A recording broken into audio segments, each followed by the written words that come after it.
Hi guys, welcome to USR stories.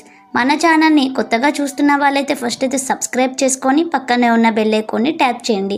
అలా చేస్తే మేము చేసే ప్రతి వీడియో మీకు నోటిఫికేషన్గా వస్తుంది.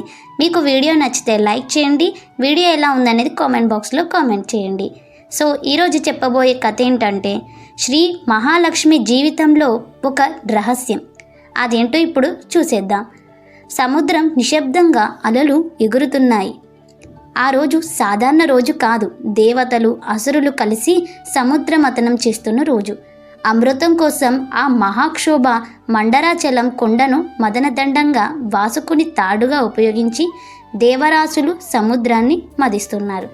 ఆ సమయంలో సముద్రం నుంచి ఒక ప్రకాశవంతమైన కాంతి వెలుగుతూ ఉంది.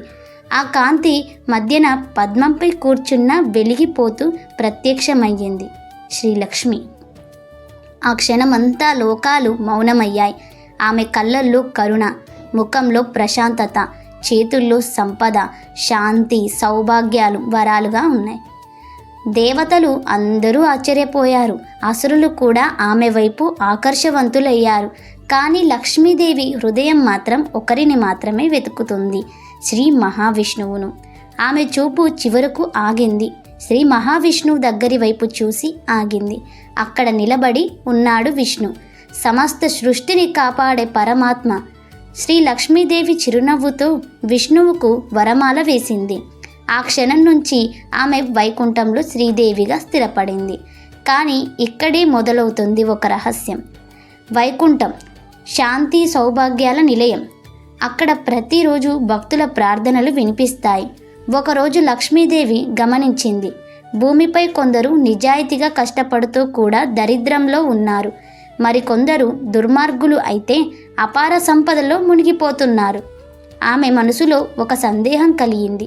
నేను సంపద దేవతను, నా కటాక్షం అందరికీ సమానంగా ఉండాలి కదా, మరి ఈ అసమానత ఎందుకు అని అనుకుంది.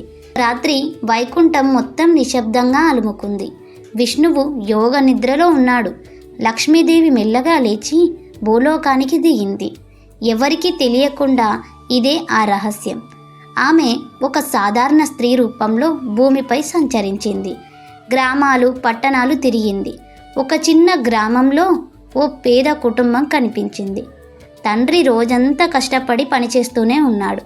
తల్లి పిల్లలకు అన్నం పెట్టడానికి ప్రయత్నిస్తోంది. కానీ ఆ కుటుంబం సంతోషంగా ఉంది. వారి ముఖాల్లో తృప్తి కూడా ఉంది. లక్ష్మీదేవి ఆశ్చర్యపోయింది. సంపద లేకపోయినా వీళ్లకు ఈ ఆనందం ఎలా వచ్చింది అని. కొంచెం దూరంలో ఒక ధనవంతుడి ఇల్లు కనిపించింది. బంగారు గోడలు, వెండి పాత్రలు, విలాసవంతమైన జీవితం. కానీ ఆ ఇంట్లో మాత్రం కలహాలు, లోభం, అసూయ మాత్రమే ఉన్నాయి. ఆ రాత్రి లక్ష్మీదేవి ఒక నిర్ణయం తీసుకుంది. సంపద అంటే కేవలం బంగారం కాదు, నిజమైన సంపద అంటే ధర్మం, ప్రేమ, సంతృప్తి అని. కానీ ఆమెకు ఇంకో సందేహం కూడా ఉంది. నేను ఎవరి వద్ద ఉండాలి అసలు? కేవలం పూజ చేసే వారి వద్దనా, లేక ధర్మంగా జీవించే వారి వద్దనా అని అనుకుంది. అప్పుడే ఆమె ముందు ఒక వృద్ధ సన్యాసి ప్రత్యక్షమయ్యాడు. అతను నవ్వుతూ చెప్పాడు, అమ్మ, నువ్వు ఎప్పుడు ధర్మం ఉన్న చోటే ఉంటావు. కానీ నీ ఉనికి మనుషుల మనసులలోని ఆలోచనలపై ఆధారపడి ఉంటుంది అని అన్నాడు. లక్ష్మీదేవి కళ్ళు విస్తరించాయి. అంటే ఏంటి అన్నట్టు. లోభం ఉన్న చోట నువ్వు నిలవలేవు, దానం కృతజ్ఞత ఉన్న చోట నువ్వు శాశ్వతంగా ఉంటావు అని ఆ వృద్ధుడు చెప్పాడు. ఆ మాటలు విని లక్ష్మీదేవి లోతుగా ఆలోచించింది. అప్పుడే ఆ సన్యాసి కనుమరుగయ్యాడు. ఆమెకు అప్పుడే అర్థమైంది, అది విష్ణువే రూపం మార్చుకొని వచ్చినట్టు. ఆమె వైకుంఠానికి తిరిగి వెళ్లే ముందు ఒక గొప్పమైన వరం ఇచ్చింది. ఎవరైతే సంపదను పంచుకుంటారో వారికి నేనే ఎప్పటికీ దూరం కాను. ఇది లక్ష్మీదేవి జీవితంలో ఒక గొప్ప రహస్యం. ఆమె కటాక్షం సంపద కంటే ముందు మనసును చూస్తుంది. ఆ వరం ఇచ్చిన కొద్ది రోజులకే భూమిలో ఒక విశేషం జరిగింది. ఒక రాజ్యం ఉంది. ఆ రాజు పేరు వీరసేనుడు. అతని ఎంతో ధనవంతుడు. బంగారు నాణేలు, వజ్రాలు, అపార సంపద. ప్రతిరోజు లక్ష్మీదేవికి గొప్ప పూజలు చేసేవాడు. రాజమందిరం అంతా దీపాలతో పుష్పాలతో అలంకరించబడేది. కానీ రాజు హృదయం లోభంతో నిండిపోయింది. ప్రజలపై భారీ పన్నులు వేసి సంపద కూడబెట్టేవాడు. అతని రాజ్యంలో ప్రజలు బాధపడుతున్నారు. కానీ రాజు మాత్రం నేను లక్ష్మీదేవిని భక్తిగా పూజిస్తున్నాను, ఆమె నన్ను ఎప్పటికీ వదిలిపెట్టి వెళ్ళదు అని గర్వపడేవాడు. ఒక రాత్రి రాజు నిద్రలో ఒక అద్భుతమైన స్వప్నం చూశాడు. ఆ స్వప్నం ఏంటంటే ఆకాశం నిండా వెలుగు, మధ్యలో పద్మంపై కూర్చొని ఉన్న లక్ష్మీదేవి. కానీ ఆమె ముఖంలో చిరునవ్వు అస్సలే లేదు. కళ్ళల్లో కరుణతో కూడిన గాంభీరత ఉంది. రాజా అని అనింది. ఆమె స్వరం మృదువుగా వినిపించింది. నీవు నన్ను పూజిస్తున్నావు, కానీ నా స్వభావాన్ని అర్థం చేసుకోలేకపోతున్నావు అని అనింది. రాజు ఆశ్చర్యపోయాడు. ఏంటి అని.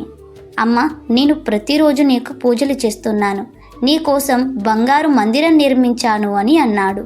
లక్ష్మీదేవి మెల్లగా నవ్వుతూ అనింది, నాకు బంగారం అవసరం లేదు, నాకు కావాల్సింది ధర్మం అని అనింది. ఆమె చేతిని పైకెత్తగానే ఒక దృశ్యం ప్రత్యక్షమైంది. రాజ్యం, ప్రజలు ఆకలితో అలమటిస్తున్నారు. రైతులు కన్నీళ్లు కారుస్తున్నారు. ప్రజలు పాఠశాలలకి వెళ్ళలేకపోతున్నారు. ఇదంతా ఆ లక్ష్మీదేవి ఆ రాజు యొక్క స్వప్నంలో చూపిస్తుంది. ఇవాళ నువ్వు సంపదను దాచుకుంటున్నావు, రేపు ఆ సంపద నీకు రక్షణ ఇవ్వదు అని లక్ష్మీదేవి అంటుంది. అంతటా ఆమె రూపం క్రమంగా మాయమైంది. రాజు భయంతో లేచాడు. చెమటలు పట్టాయి. అది సాధారణ స్వప్నం కాదని అతనికి స్పష్టంగా అర్థమైంది. మరుసటి రోజు ఉదయం రాజ్యంలో ఒక విచిత్ర సంఘటన జరిగింది.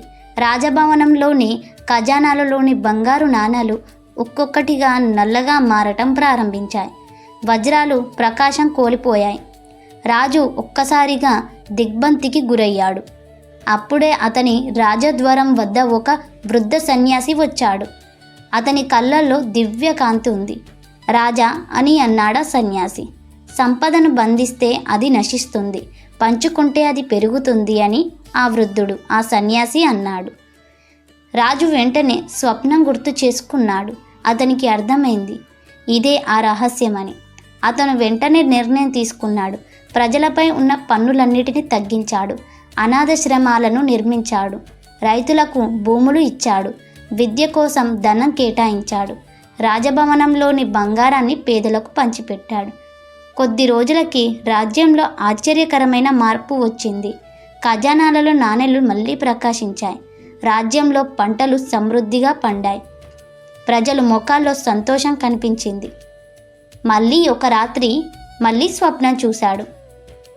లక్ష్మీదేవి మళ్ళీ ప్రత్యక్షమైంది. ఈసారి ఆమె ముఖంలో సంతోషపు చిరునవ్వు చాలా ఉంది.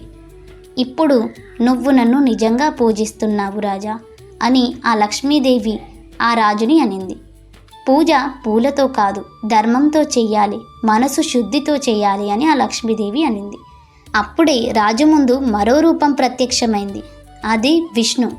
ఆయన మృదువుగా అన్నాడు, శ్రీ ఎప్పుడు ధర్మాన్ని అనుసరిస్తుంది, ధర్మం ఉన్న చోటి లక్ష్మి నిలుస్తుంది అని. రాజు కళ్ళల్లో ఆనంద బాష్పాలు వెలువెత్తాయి. ఆ రోజు నుంచి ఆ రాజ్యం శ్రీ ధర్మరాజ్యంగా ప్రసిద్ధి చెందింది. లక్ష్మీదేవి రహస్యం భూమిలో వ్యాపించింది. సంపదను దాచుకుంటే అది కరిగిపోతుంది, పంచుకుంటే అది శాశ్వతమవుతుంది అని. లక్ష్మీదేవి కేవలం బంగారం దేవత కాదు, ఆమె ధర్మం, దానం, కృతజ్ఞత దేవత. మన హృదయం స్వచ్ఛంగా ఉంటే ఆమె కటాక్షం ఎప్పటికీ దూరం కాదు. ఇదే శ్రీ మహాలక్ష్మి జీవితంలో ఆ గొప్ప రహస్యం. ఇంతటితో ఈ కథ ముగిసింది. మీకు ఈ కథ కనుక నచ్చినట్లయితే, లక్ష్మీదేవి వెనుక ఉన్న రహస్యం మీకు తెలిసినట్టయితే మన వీడియోకి లైక్ చేయండి. అలాగే ఓం శ్రీ మహాలక్ష్మి అని కామెంట్ చేయండి. మీరు కామెంట్ చేయడం వల్ల మీకు ఈ కథ నచ్చిందని మేము అర్థం చేసుకుంటాము. Thanks for watching this video.